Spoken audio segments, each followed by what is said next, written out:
Alright then, starting off with my Gettysburg game. And here you go. As it is traditional. You can see we got old Buford's cavalry. The game's got Buford's cavalry set up, screening. And maybe a couple brigades from old Wadsworth. We have, Iron and Cutler's brigade. Iron and Cutler's brigade. That is on the map. We also have a little bit of Heath's Archer's brigade and Davis's brigade. That's the only ones on the map. Coming on down the road though, we got a bunch of Union units. Now you roll for them, and they were able to come in at the right spot, each corps. If they missed their spots, they would have come in alternate routes.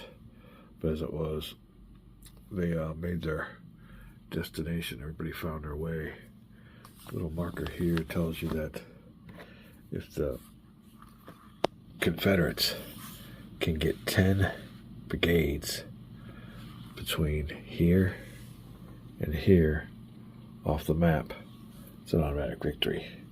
So 10 brigades off the map, anywhere here to here, and they win automatically. What else we got going on here? Okay, we got this is a chip pull game by old Ted Racer. And automatically, you got these little numbers up here. It tells you what happens on turn 1. Confederates always go first. They got what's called a special command chit. You don't pull it from the cup. It's played first. And it tells you that Archer and Davis's brigades move first. So we'll roll with a +1 modifier. I'll give them a little added incentive so they can get a good movement. But there's also been, I had a chance to bring on, let me see over here. On turn 3, Heath. You can see that number 1 up there, and Heath up in the upper right-hand corner. He could have came on turn 1, but we delayed him. Mr. Racer gives you a bonus. It's called a delayed victory point bonus. And they're doubled during the first turn.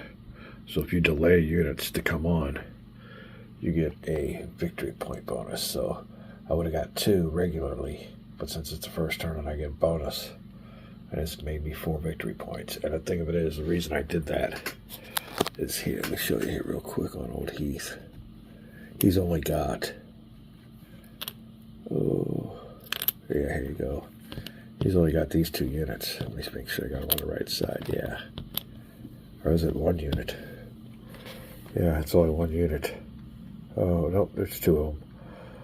But you can see their strength isn't. I'm not really losing much, so I'll go ahead and delay them.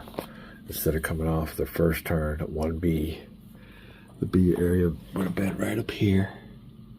We delayed them and got us some victory points. What's called delay victory points. Confederate player just got 4 right off the bat to start the game with.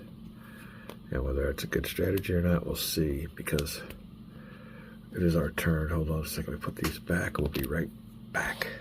All right. Also, in this game's an artillery aspect. And Mr. Racer wanted to make sure that, it was a little bit of a die roll modifier, but not much. On turn 1, we had an opportunity to bring in Heath's artillery and some artillery for the, First Corps' artillery.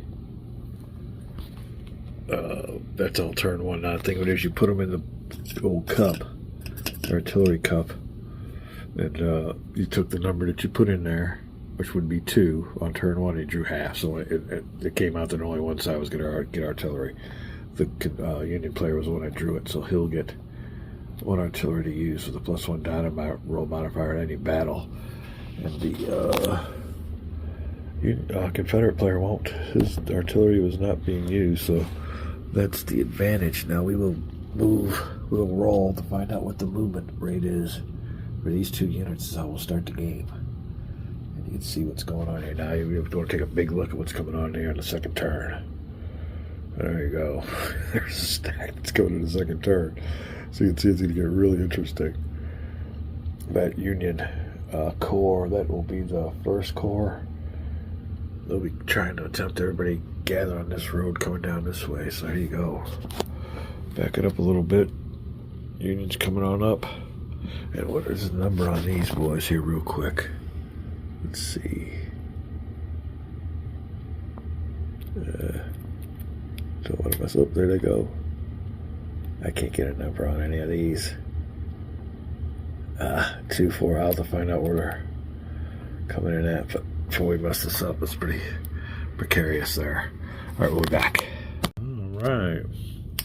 Waning hours of my week's vacation. We've been hard at it, hitting the rule book, and I think we're ready for some opening moves. Oh, the first unit to be moved will be Archer's Brigade, part of Heath's Corps. All right, we come down here, and we have this special chit here that tells us that when we roll for his movement. Let me see here. Where is it? Oh, here you go. You will add one to the die roll modifier for the command roll. We just rolled a 4, which makes it a 5. You go underneath here for Heath. 5 and 6 means he's got an 8 movement allowance, so he'll be able to max it on out. Now, another little note we want to make too, and get you aware of, is when we go for this next unit, Davis's Brigade. You see that question mark there?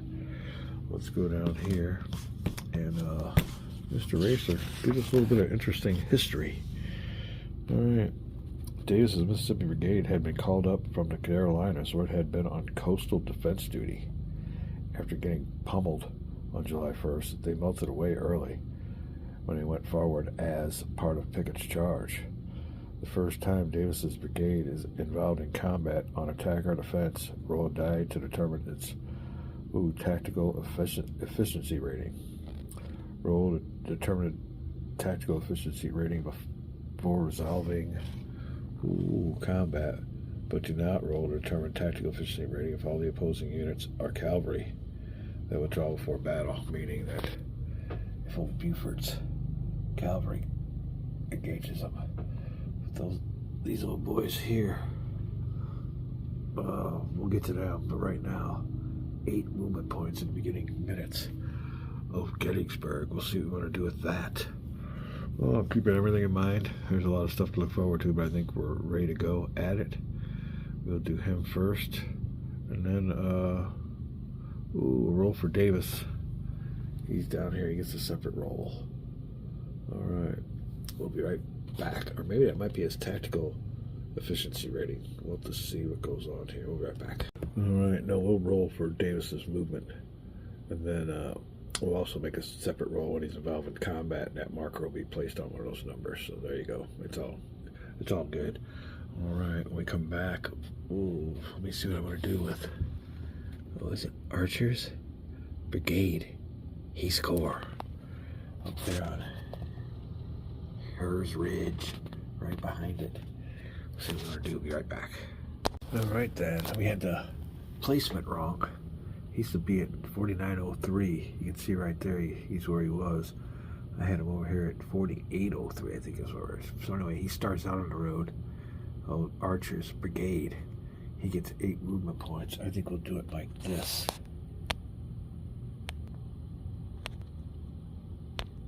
There you go. 4 movement points. It was 8. We'll just send him straight down the road. It's kind of a no-brainer. Cavalry don't do real good against infantry in this game. As a matter of fact, they can't even attack. That cavalry unit will get a chance to retreat before combat. Before we do that, though, we get to roll for, what is that? Davis's? Here you go. Down here, Davis rolling for his movement allowance. Only a 1, so he'll only get 2 movement points. He'll come on up here this way. 1 movement point per road. You get what's called a reinforcement movement point. You can really get on up there, but you can't go adjacent. So maybe we'll do that. And he'll have to stop right there. All right, we're going to go ahead and move this unit on up. He can join them. He just has to pay the regular cost instead of a quarter of the reinforcement movement point. And he's got plenty of movement points left, so there you go. We'll go ahead and join him on up there. And I think we're going to roll or find out if old Buford that cavalry's going to make an attempt to escape before we have a combat. But I don't know historically how it went. But here in my game, old Davis's South Carolinians, I guess that's who they said they were, called Coast Duty, and Archers, Infantry Brigades, going against one of Buford's cavalry. It looks like they only got a half a point, but their tactical efficiency ratings of 4. So that's really important. Plus, another thing we got to remember is we roll for Heath's tactical efficiency rating right now. It'll stay that way for the rest of the game. That's, or rather, Davis's. See a question mark? Alright, it'll come down here. Sorry about the rapid movements. Davis. We'll roll right now. Ooh. He gets a 6. And that equals out to a 5. So that's pretty good. They're going to be pretty strong here. Alright, so we'll be back.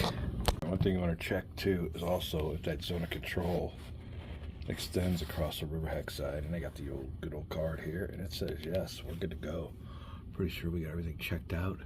We're going to attempt to roll a 4 or less for the Confederates to see if he can get out of the way. He gets a 6. So he'll have to sit there and take the attack. Things going in the Confederates' favor, luck-wise, to begin with. We'll be right back to check out how we do combat in this game. Be right back. Alright, this first combat, we have 4 factors going against a half of a factor. It becomes an 8-1. It's a pretty good attack. So if you look down here, we won't be suffering any losses for the attacker, but the defender will be rolling with a +3, and the defender in this game rolls first for his losses. So we'll be rolling 1 die for each defending unit. If the modified die roll is less or equal to the unit's tactical efficiency rating, there's no effect. So we'll be rolling with a +3, and we want to get a 4 or less. So here you go. Oop. +3. So it'll be an 8. Alright, that's greater than his 4, so he'll take a step loss. Let me see here. Does he even have a step loss? No, I guess he's eliminated. Wow. Alright, we might get a victory point for that. Let me see what goes on here with all the other good stuff. We back. Find out what we do now. Pretty simple. Ooh. Casual, both players get 1 victory point per enemy step eliminated. We had just 1 step eliminated, so the unit player will get their first victory point. And we get special, this 6 Corps gets 2 victory points because it says they almost saw no action, so we see 6 Corps units on the map. The Confederate player definitely want to hammer them boys on down. Alright, so let's see here. We're going to take this unit here. Well, I don't know what we'll do with it, but no delay victory points. We will just go here to the good old victory point total. We got this going on here. Alright. We also got something going on with Buford. We just got our first victory point for eliminating one of the Confederates. Buford's. Oh, no, you're right. I'm wrong. Yeah. The Confederate just got a victory point. Oh, I'm wrong here. Alright, let's get that back. I can get that all messed up here. Ooh, victory point, victory point, victory points. Confederates. Just got another one. Okay, this is the way it all looks. Okay. 1 victory point for the Confederates. Eliminating one of Buford's. And Buford's got something that happens special when he comes on. But there's a score. 5 victory points for the Confederates to start it off with. I think that's right. We got it straightened out. A little messed up, but we're good. First casualty. What do we do with them? There you go. Buford's cavalry. Nailed by Archer Davis brigades along the what is that? Bad focus. Gettysburg Pike, I guess. We're back. Alright, at the end of turn 7, the Union player also gets a victory point for each full brigade there is of Buford's formation in which is not already eliminated. So that's what that marker is over there, that Buford marker on the victory track. The Buford command marker may be used to mark those points on a victory point track. So that was what this marker is for. Anyone in his units that survive, we get victory points for. So we'll keep that in mind when we look on over that track. We're going to call this a quick video. We're having a great time learning Ted Racers. Gettysburg. Winning moments of the July 4th, 2024 holidays. Alright. Stacking limits are 2 units of the same formation. We got old Heath's core there. So there you go. Stacking limit of 2. I wanted to also make note that this artillery unit can only be used with that core, and that is the 9th Corps designation or insignia. So it can only be used then. Oh, what other notes I want to make before I call this a video? Oh, that was our special command marker that we played automatically. Now we're done with this. We'll draw a command marker, and the thing of it is, there are no Confederate command markers in here. We delayed his arrival to turn 3, so his command markers hasn't even been put in there yet. So it will only be the Union who will be able to move next, and it'll be the units down the road. So when we come back, we'll be drawing our chits as per Mr. Racers. Game mechanic, having a great time. Good game already. Oh man, deep into it at the end of our holidays. We've got to get back at the salt mines tomorrow. But we're going to have some fun with some Gettysburg play. We'll be back. Alright, well it'd be barbecue time. Last barbecue of the holidays. I want to make a quick note though.